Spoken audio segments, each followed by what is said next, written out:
Sound check. Okay. Magandang araw sa inyong lahat. Once again, I am Stafford Gatan at ang ating topic for today is all about pediatric nursing. Okay, don't you worry guys, yung mga na-prepare natin ngayon, of course, high-yield board exam concepts, high-yield board exam topics, and also with our questions. Okay, so wag na nating patagalin. Let's start with the number 1.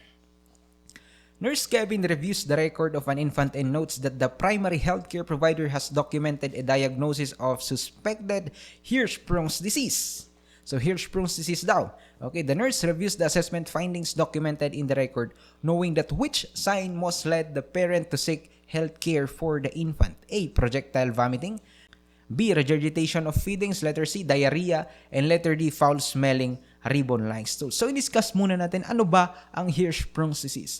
Hirschsprung's disease is a congenital anomaly and it is also known as congenital aganglionosis or yung aganglionic megacolon. Yun din po. So, it occurs kasi nga walang ganglion cells dun sa rectum and also dun sa intestine na affected. Okay? Walang ganglion cells. Ibig sabihin, may hirapang mag-move yung tae. Okay? Magkakaroon ng chronic constipation yung bata sa first month and it will result to pellet-like or ribbon-like stools. Pellet-like or ribbon-like stools, which is sobrang mabaho. Okay? Sorry. So, isa ding sign is yung delayed passage of meconium in the neonatal stage. Okay? Pwede din yung bowel obstruction, abdominal distension, and failure to thrive. Para hindi nyo makalimutan, I want also to share something what I've learned from, wala nang iba, from Sir Archie. I miss you, Sir Archie. Okay? So, in 3, 2, 1. Hirschsprung's disease, megacolon, aganglionic ribbon-like stool. Again. Hirschsprung's disease, megacolon, aganglionic ribbon-like stool. So therefore, our answer here is letter D, foul-smelling ribbon-like stool. Hirschsprung's disease, megacolon, aganglionic ribbon-like stool. Okay. I-off ko na lang tong video natin. Parang nadidistract ako, hindi ako makafocus. Okay. Let's go sa number 2. An infant has just returned to the nursing unit after surgical repair of cleft lip on the right side. Nurse Bea would place the infant in which best position at this time? A. Prone position. B. On the stomach. Letter C. Right lateral position. And letter D. Left lateral position. Our answer here is letter D. Left lateral position. Pagkatapos ng cleft lip repair, iniiwasan po natin na ipahiga yung bata doon sa side ng repair at sa prone position. Iniiwasan po natin na ipahiga yung bata doon sa side ng repair at sa prone position. Kasi these positions will cause rubbing of the surgical site sa higaan ng bata. Siyempre, no, ipaidam ijay side iti na repair, ingud-ngud na ijay nagidaan na. Okay? Maperdi ijay na repair. So, ano dapat ang position? It should be on the side opposite the repair or on the back upright. So, from the options provided, placing the infant on the left side immediately after surgery is best to prevent the risk of aspiration if the infant vomits. Since the repair is on the right side, our answer here is left lateral position. Okay? Next question. Number 3. Nurse Noveva reviews the record of a newborn infant and notes that a diagnosis of esophageal atresia with tracheoesophageal fistula is suspected. The nurse expects to note which most likely sign of this condition documented in the record. A. Incessant crying. B. Coughing at night time. Letter C. Choking with feedings. And letter D. Severe projectile vomiting. Ano daw expected and most likely sign of esophageal atresia with tracheoesophageal fistula?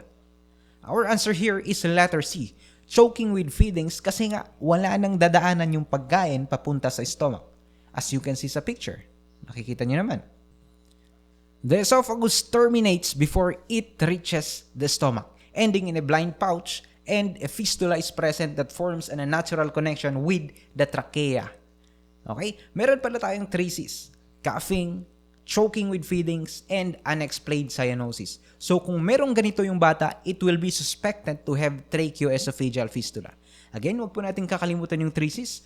Coughing, choking with feeding, and unexplained cyanosis. The rest of the choices are not associated with tracheoesophageal fistula. Actually, yung letter D, alam na alam nyo na yan.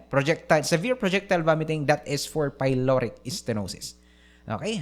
Sagot natin dito is choking with feedings. Next. Nurse Nerissa provides feeding instructions to the parent of an infant diagnosed with gastroesophageal reflux disease, GERD. Okay? Which instruction would the nurse give to the parent to assist in reducing the episodes of emesis? A. Burp the infant less frequently during feedings. B. Provides less frequent, larger feedings. Tama ba yan? Letter C. Thin the feedings by adding water to the formula. And letter D. Thicken the feedings by adding rice cereal to the formula. Tandaan po natin sa gastroesophageal reflux, from the word itself, reflux, nagbabackflow yung gastric contents sa esophagus kasi nga mahina or incompetent yung lower esophageal sphincter or yung tinatawag nating cardiac sphincter. Therefore, the correct answer here is letter D. Dapat itiken natin yung feedings by adding rice cereal to the formula. The principle of that is para hindi madaling mag-backflow yung kinain. The rest of the choices, kabaliktaran po lahat yan. Sa letter A, mali kasi dapat frequent burping. Sa letter B naman, mali din kasi dapat small and frequent feedings. And as well with the letter C. Dapat thick yung pagkain, hindi thin. Okay? I hope that's clear. Next question. A child is hospitalized because of persistent vomiting. Persistent vomiting. Nurse Sheena would monitor the child closely for which problem? A. Diarrhea. B. Metabolic acidosis. Letter C. Metabolic alkalosis. And letter D. Hyperactive bowel sounds. Our answer here is letter C. Metabolic alkalosis. So, i-explain natin. Dito sa part na ito is merong hydrochloric acid. Dito, banda sa stomach. Okay? Dito naman sa baba, sa bandang intestines, meron yung bicarbonate. And that is alkaline. Acidic sa taas, alkaline sa baba. Dapat balance yan or dapat proportionate sila. So, pag may persistent vomiting, mababawasan yung hydrochloric acid dito. That means, mas mataas na yung percentage ng bicarbonate sa katawan. Therefore, since bicarbonate is alkaline, magkakaroon ng metabolic alkalosis. Okay? Ganon din po ang principle pag may persistent diarrhea. Na-excrete ng katawan yung bicarbonate. Anong mangyayari pag mababa yung bicarbonate and mas mataas yung acid? Of course, magkakaroon ng metabolic acidosis. Ganun daw po. Huwag ninyong kakalimutan. This is very common question. Huwag na huwag magpapalito. Okay? Nurse Joel is caring for a newborn with suspected diagnosis of imperforate anus. The nurse monitors the infant knowing which is a clinical manifestation associated with this disorder. A. The passage of current jelly-like stools. Letter B. Bile-stained fecal emesis. Letter C. Failure to pass meconium stool in the first 24 hours after birth. Letter D. Sausage-shaped mass palpated in the upper right abdominal quadrant. Ano daw ang clinical manifestations pag walang anus? Of course, our answer here is letter C. Failure to pass meconium stool in the first 24 hours after birth. Yan po ang isang purpose why we use rectal thermometer after birth. Not just for the temperature but also to check the patency of the anus. The rest of the choices are all manifestations of intussusceptions. Okay? Okay. Next question.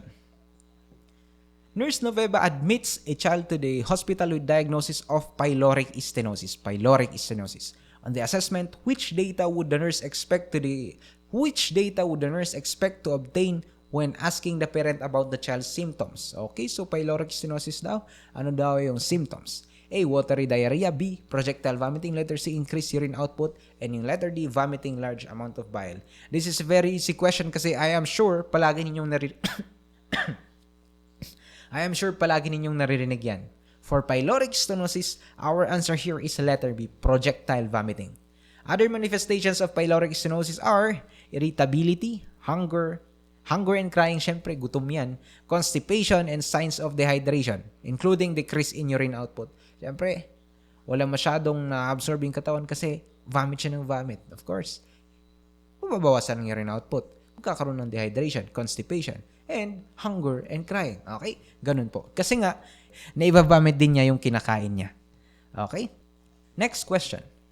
The nurse provides home care instruction to the parents of a child with celiac disease. The nurse would teach the parents to include which food item in the child's diet? A. Rice. B. Oatmeal, C. Rye toast, and letter D. Wheat bread. Tandaan natin, the other term for celiac disease is gluten enteropathy or celiac sprue. Huwag natin kakalimutan kasi we all know in the board exam, renaming is the name of the game. Again, in celiac disease, meron siyang gluten intolerance. And gluten is the protein component of bro. Anong ibig sabihin ng bro? B stands for barley. R stands for rye. O stands for oat. And W stands for wheat. That is bro. So, pag may celiac disease, iwasan daw natin si bro. Okay? Therefore, our answer here is letter A, rice. Wala nang iba. Next question. The nurse is preparing to care for a child with diagnosis of intussusception. The nurse reviews the child's record and expects to note which sign of this is order documented. A. Watery diarrhea. B. Ribbon-like stool. Letter C. Profuse projectile vomiting. Letter D. Bright red blood and mucus in the stools. So, i-discuss muna natin ano ba ang intussusception. Again, intussusception is a telescoping. Again, intussusception is a telescoping of one portion of the bowel into another. So, this is very painful. Pwedeng mag-vomit yung bata pero hindi projectile. Okay? Bright red blood and mucus will pass through the rectum and commonly are described as currant, jelly-like stools. Therefore, our answer here is letter D. Bright red blood and mucus in the stools that is commonly described as currant, jelly-like stools.